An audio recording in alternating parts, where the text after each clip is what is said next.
A speaker. It is a marvelous device that helps us transform this into this. Or this. But how does it do that? And most of all, does it do it all alone? A speaker is a transducer. It is a device specifically created to make your neighbors hate you, and from time to time change one sort of energy into another. It uses electric energy to move a coil across a magnetic field created by a permanent Wait, let me find you some examples.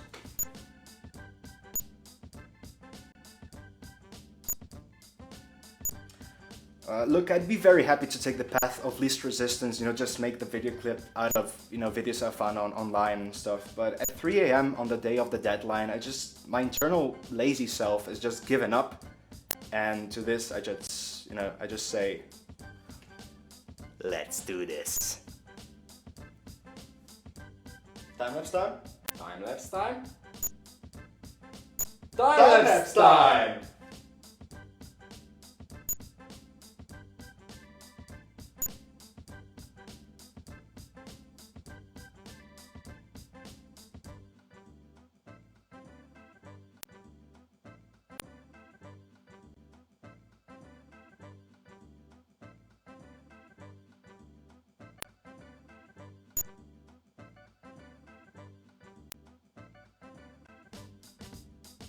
So this is it.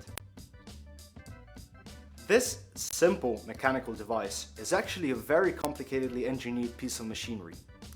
A speaker, in practice, does nothing more than moving air. Thing is, if you wanted to just move air, you could use one of these.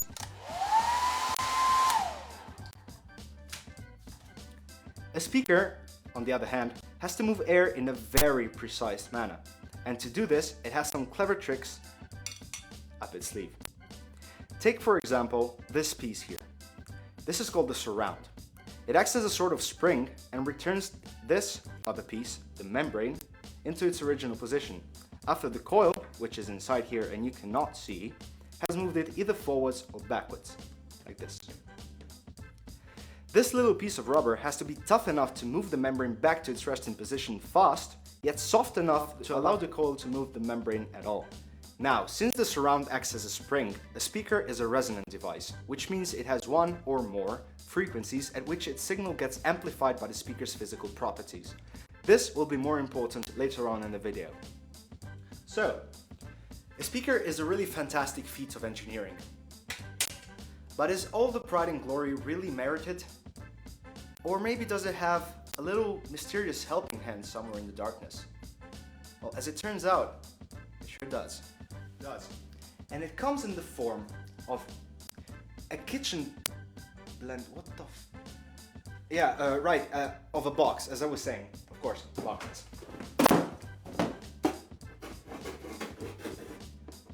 Now, some of you may have asked yourselves a couple of times, or some of you may have already experimented with speakers a couple of times. Maybe those of you who had, I don't know, have you ever tried putting a speaker or a telephone inside of a hole in the box and asking yourself why it sounds so much better? Okay. Anybody? Anyone? You up there? No? Well, alright then. As always, it is about air. Imagine this speaker is reproducing sound. When the membrane moves forward, the air in front of the membrane gets pushed and the air behind pulled. When the membrane moves backward, the opposite happens. So you have two masses of air that are moving towards and away from the speaker at the same time. Since a speaker is not a car and it doesn't move in only one direction, when the membrane moves back, it encounters the air that was sucked towards it in the previous cycle. This air collides with the air that is now being pushed by the membrane, tries to go around the speaker, and creates distortion. The red arrow represents what's happening to the air behind the membrane, the blue one what's happening in the front, and the purple one represents the turbulence caused by the mixing of the two. A very loose metaphor would be representing the speaker as a swimmer that is moving both hands and feet in opposite directions. He's not really achieving anything, is he? To prevent this from happening, the logical thing to do is to divide the air in the front from the air in the back. And the easiest way to do that is, well, you guessed it, with a box. Yeah, right. We'll get to that in a moment. But first, let's just talk about the easy stuff. Excuse me? What is so complicated about a box? It has six sides. It has a hole. Stop! Holes. Alright, so generally speaker cabinets can be classified into two different categories. Sealed, which don't have any holes, and ported, also known as bass reflex, which do. Sealed boxes are just what they sound like. They trap the poor air inside without letting it escape. So just as an animal in a cage, this air is very, very easy to tame. When the speaker moves, the pressure inside increases and decreases.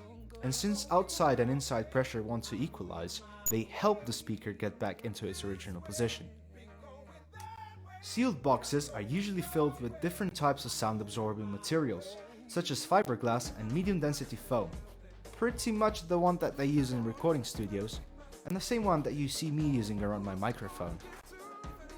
This is not done to make it quieter, but to slow down sound waves traveling inside of the box. The idea is to reduce the speed of the sound waves to zero, effectively having an infinitely large acoustic space inside of the box. Because of this, sealed box designs are also called infinite baffle. Ported cabinets, or boxes with holes, on the other hand, are incredibly hard beasts to tame if not done correctly. Okay, so the basic idea of a ported box is this.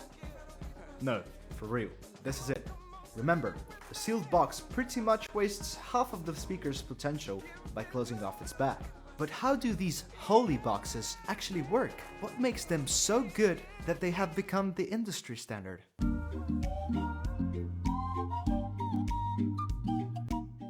These lads are unknowingly demonstrating it to us.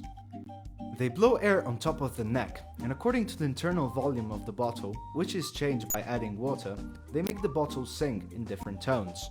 This happens because of an effect called Helmholtz resonance, and the bottle is a type of Helmholtz resonator. In this case, it works by creating a little cap of air which gets pushed down by the breath of the artist. This cap compresses the air inside of the bottle until its pressure overcomes the strength of the wind passing over it. The cap proceeds to explode, pressure inside of the bottle is released because the air is now being dragged out, and a cycle is completed.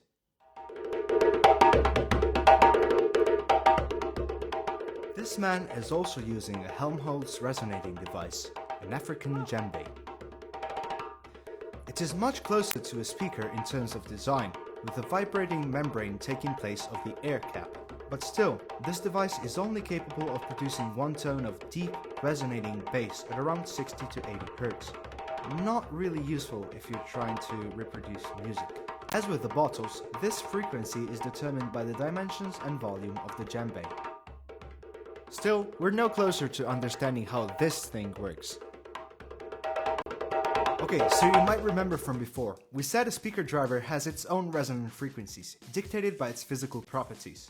The same also applies for the box it stays in, and is dependent upon the volume of the box and length and width of the port.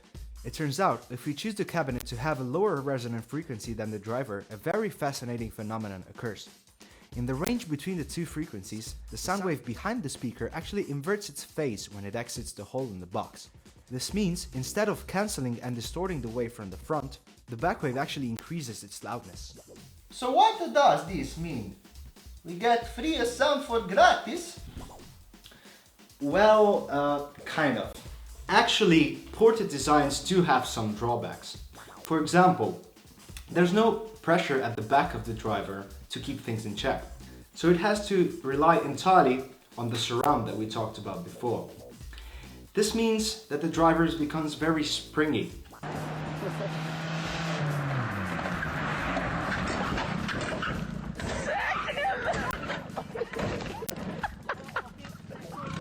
Secondly, the sound from the back of the speaker, even if in phase, is still one cycle late. What this translates to is worse transient response or tightness of the sound. Think of the difference between a punchy drum sound that kicks you in the chest and an electronic bass sound that shakes you up for a longer amount of time. Another major disadvantage of ported enclosures is that they drop off in loudness very sharply below the resonant frequency, 24 decibels per octave. Compare this to their sealed counterparts, which only drop off 6 decibels. That's 64 times less. And you may realize why sealed boxes are so appreciated by hi-fi enthusiasts. Now, widespread use of bass reflex technology dates back to the 60s, and speaker cabinet designs have come a very, very long way since then. The big problem with just drilling a hole into a box is that the air has to move in and out of it at a very high speed. Just as sticking your head out of a running car can almost deafen you, high-speed air coming in and out of a relatively small hole also produces a very audible noise. Integrating little dimples into the flanges has marginally helped resolve this issue, as well as having ports that look more like space-age kitchen funnels than anything else, but it hasn't really resolved it completely. Now, you might have noticed in the speaker that we took apart beforehand that it has a very particular type of drivers besides the speakers. These drivers are called passive radiators, and they look like this. A passive radiator behaves exactly like a port of the same dimensions would, but because no air actually comes in or out, it makes no noise. It is called a passive radiator because, unlike active radiators or speakers as we know them, this one doesn't have a magnet or a coil or anything else to drive it. It just relies on air pressure. This is great for portable speakers like the one that I took apart before, because with no holes in the enclosure itself, there's no way water, dust, dirt and other liquids can enter the enclosure and damage the electronics inside. However, this technology is far from perfect. Since air can be compressed inside an enclosure, to make the passive radiators move, their surrounds have to be extremely soft, which leads to poor control of the membrane and thus distortion. Okay, sorry, I won't do that again. It's annoying, I know.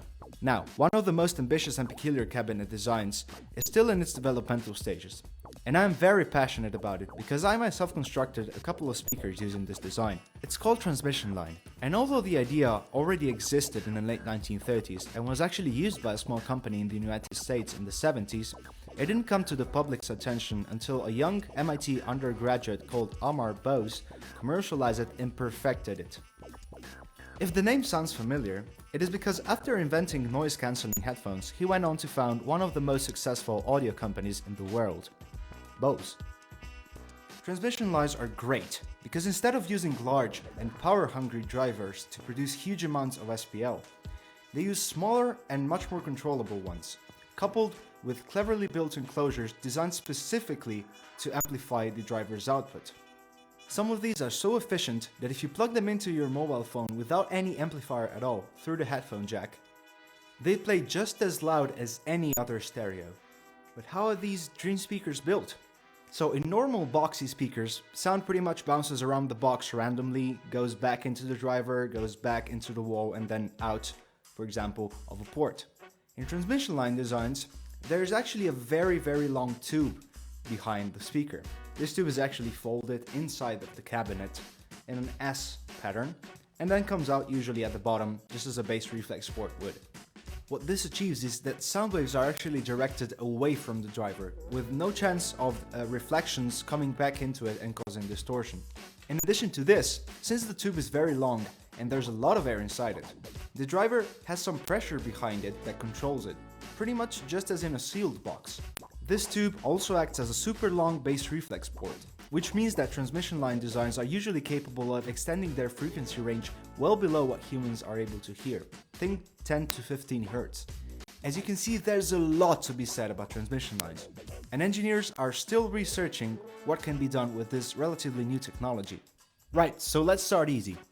Hip-hop and rap rose extremely quickly from being underground music genres in the 70s to full-on mainstream genres in the 80s.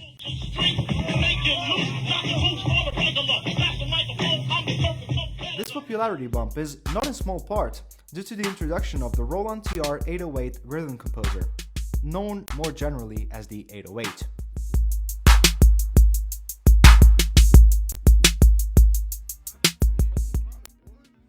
The 808 had a very peculiar kick drum. Its frequency was around 47 Hz. Now, why is that interesting, you ask? Well, it turns out the range around 47 Hz is the resonant frequency of the human chest. Pumping beats weren't only heard, they were felt. Now, imagine for a second if someone were to analyze not only the resonant frequency of the chest, but of all of the parts of the human body, the head, the eyes, hell, even your feet. There's a family of cabinets that I haven't talked about, and for a good reason. I really don't understand how they work. I mean, the maths behind them are so complex that even if I try to understand them, my brain would probably melt. I even went to my local nuclear research lab, and they didn't let me in because they didn't know the answers to my questions. They're called bandpass speakers, and they have what are called orders. If you add an order to the design, the resonant frequency band decreases and the specific output at the resonant frequency increases.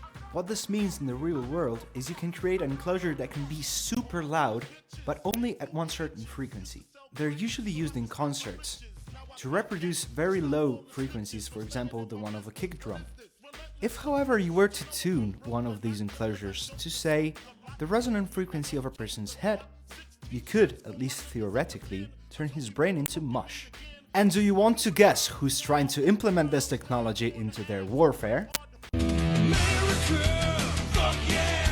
Don't worry though, to make that happen you have to have speakers the size of trucks. Right, so many things that apply to acoustics, some things that apply to acoustics, can sometimes be translated into electromagnetics and the very sciencey stuff.